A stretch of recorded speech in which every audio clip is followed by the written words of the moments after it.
Por la señal de la Santa Cruz de nuestros enemigos, líbranos, Señor Dios nuestro, en el nombre del Padre, y del Hijo, y del Espíritu Santo.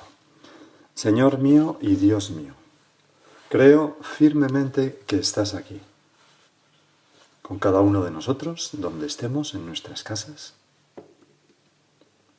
que me ves, que me oyes. Y por eso nosotros en estos ratos de oración, incluso cuando escuchamos, procuramos, Señor, decirte cosas interiormente, cosas del tipo, anda, Señor, pues esto me pasa a mí. Pues es verdad, Señor, yo debería mejorar en esto. O, Señor, voy a pedir por esto que está diciendo. Hablar, ¿no? Que me ves, que me oyes. Te adoro con profunda reverencia. Ya el mero hecho de ponernos a hacer oración es adorar a Dios, es ofrecerle este tiempo, abrir nuestro corazón. Te pido perdón de mis pecados y gracia para hacer con fruto este rato de oración. Un fruto que la oración siempre tiene, siempre, siempre, aunque nos durmamos completamente, aunque estemos más distraídos, que siempre tiene fruto la oración. Jamás, decía el Papa Benedicto XVI, el tiempo dedicado a la oración jamás es un tiempo perdido. Para hacer con fruto este rato de oración, Madre mía Inmaculada, San José, mi Padre y Señor, Ángel de mi guarda, interceded por mí. Pues el Evangelio de la misa de hoy es la continuación de ese diálogo nocturno con Nicodemo, a la luz de una vela, que recoge San Juan y que hemos visto en la meditación de ayer, por ejemplo.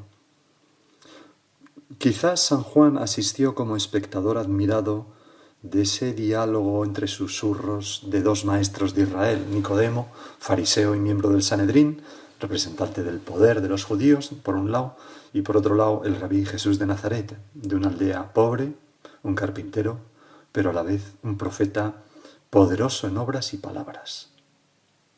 Y todo el Evangelio de San Juan es como mucho más profundo, está en forma de teología, es un poco más difícil de entender. Pero vamos a ir desgranándolo estos días. Empieza el Evangelio de hoy diciendo, tanto amó Dios al mundo, son palabras de Jesús a Nicodemo, tanto amó Dios al mundo, este Dios es Dios Padre, que entregó a su unigénito, es decir, Dios Hijo, Jesucristo, para que todo el que cree en Él, en Jesucristo, no perezca, sino que tenga vida eterna. Es decir, Jesucristo es el rostro del Padre. Nos muestra cómo es Dios, su misericordia y su cuidado por nosotros. Tanto amó Dios al mundo, tanto nos ama Dios Padre, que ha entregado a su Hijo por nosotros. Y Jesús es también el enviado del Padre, que viene a cumplir una misión.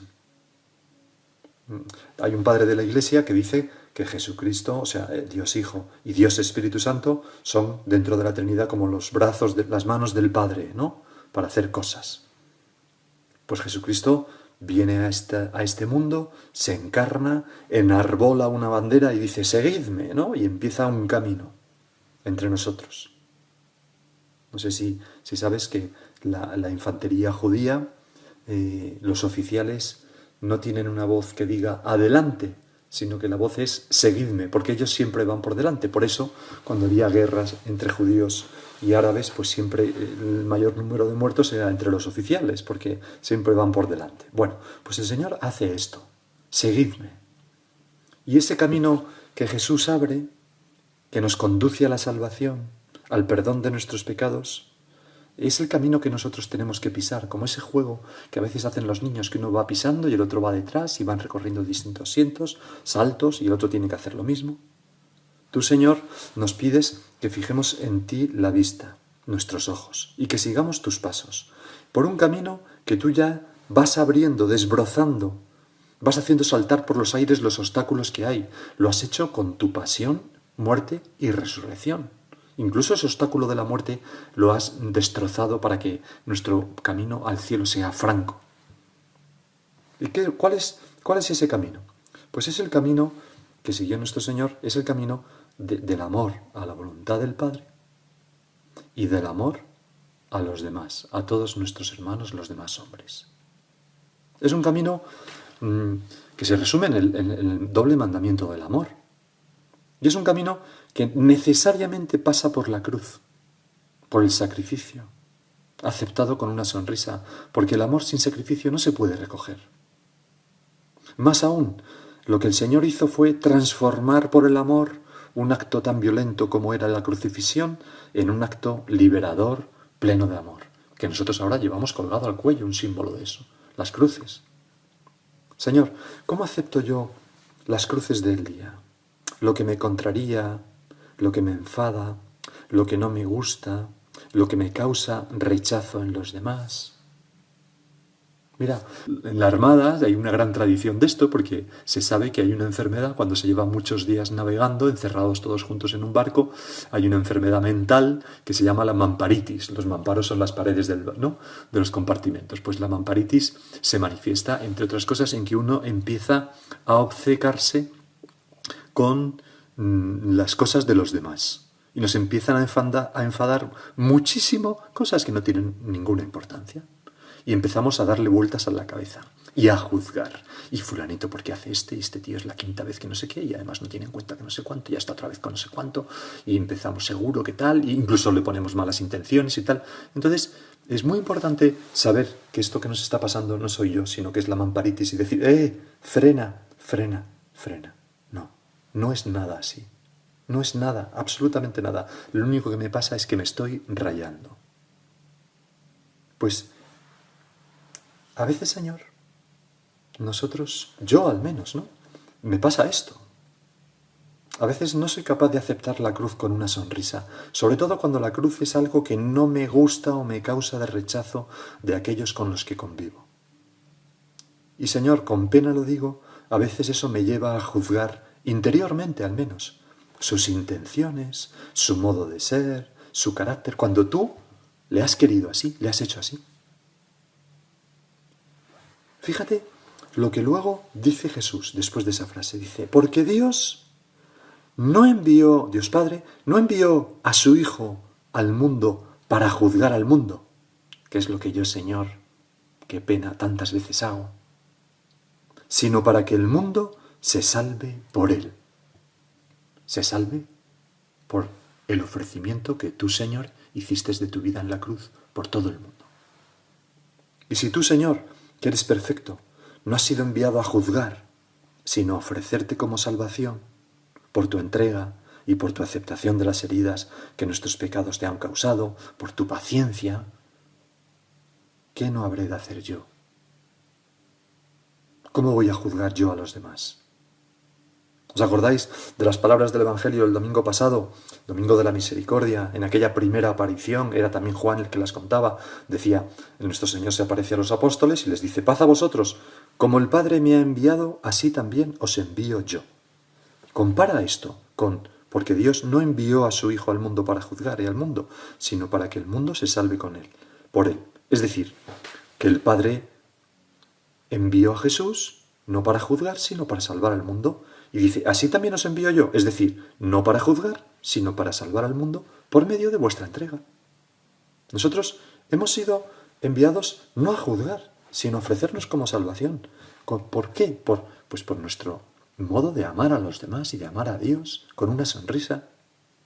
Igual que tú, Señor, yo quiero ser como tú. Piensa, tú juzgas en tu interior. Sí, oiga, claro que sí, todo el mundo, pues sí, todos juzgamos, ¿no? Pero al menos, ¿cómo luchas? ¿Cómo rechazas esos juicios interiores?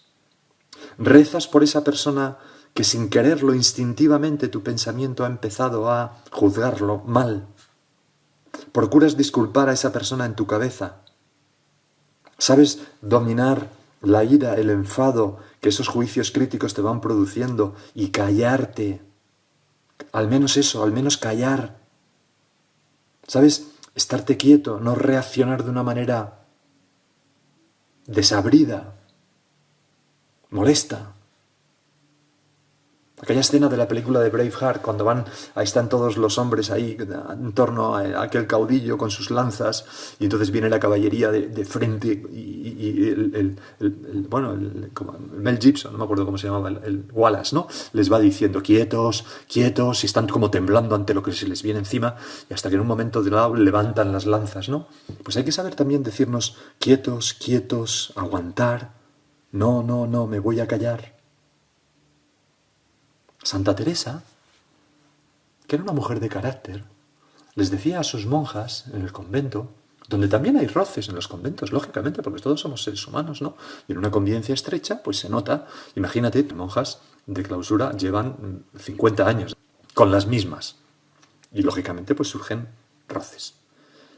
Por muy santas que sean, somos así, ¿no? De miserables, tenemos pecado original.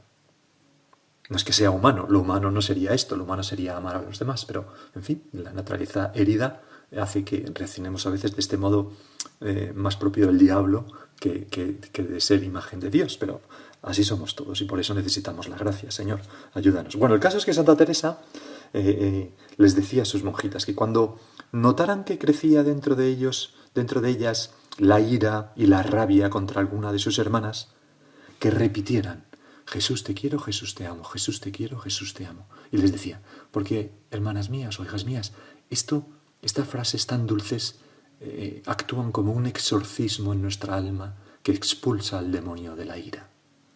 Pues de una santa te viene el consejo. Repetir eso. Antes, cuando veamos que estamos juzgando, no, Señor, Jesús te quiero, Jesús te amo, yo quiero ser como tú, Jesús te quiero, Jesús te amo. O voy a rezar por esta persona. Además, ten cuidado porque lo que recordamos muchas veces configura nuestra memoria. Es decir, lo recordamos más veces.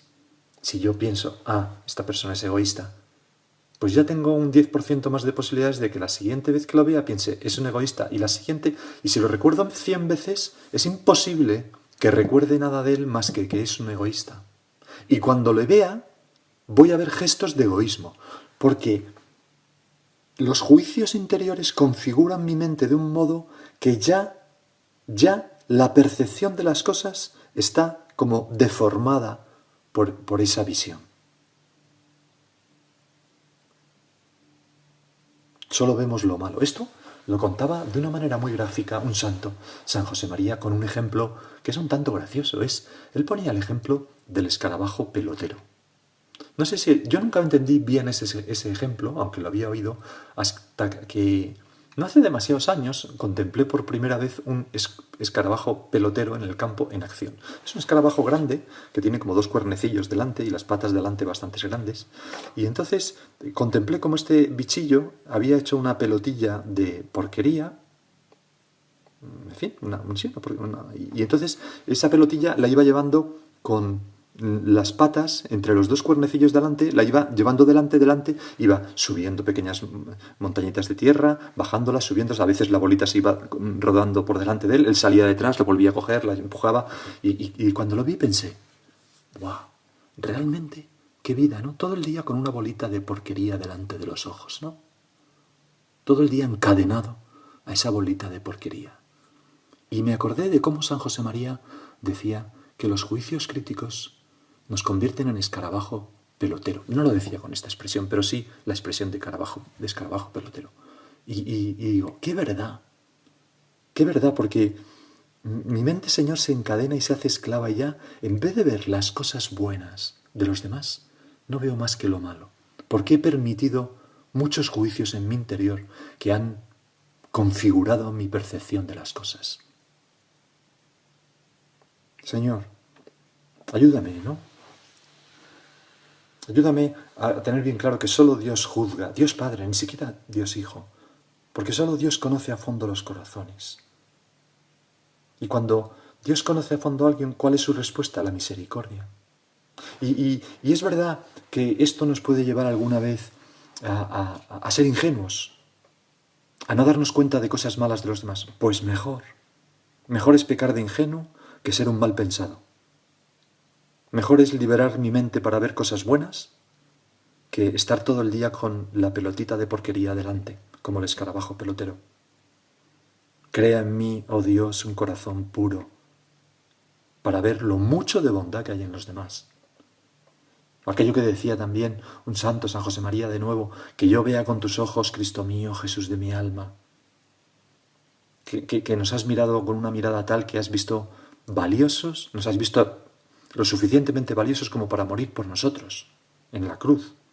Señor, no quiero caer en el prejuicio que me encierra como en una cárcel. Un prejuicio es algo que antes de juzgar lleva ya a encasillar a una persona en una cárcel, meterlos en la cárcel de mi prejuicio. Este es así, aquella es allá, esta no para de hablar, este no sé cuánto, esta es una no sé qué. Y nos equivocamos. Tengo aquí algunos ejemplos de prejuicios. Por ejemplo, Michael Jordan, superestrella del básquet, fue expulsado del equipo de básquet escolar.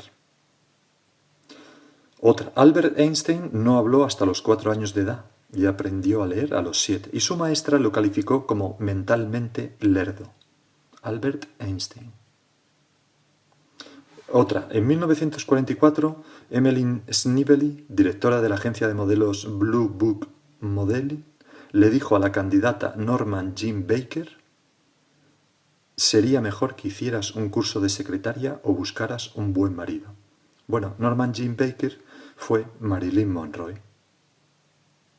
Otra, el ejecutivo de Decca, de la casa discográfica, rechazó a un grupo de rock diciendo: no nos gusta ese grupo. Y ese grupo fueron los Beatles. Y la última, cuando Graham Bell, el inventor del teléfono, en 1876 empezó a buscar quienes financiaran el proyecto, el presidente de una gran compañía dijo: es un invento extraordinario, pero ¿quién lo va a usar? Fijaros, ¿no?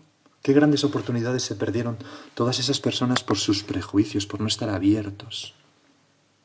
Y en la primera lectura tenemos un ejemplo de esto, de esos prejuicios que encierran a la gente en la cárcel mental, ¿no?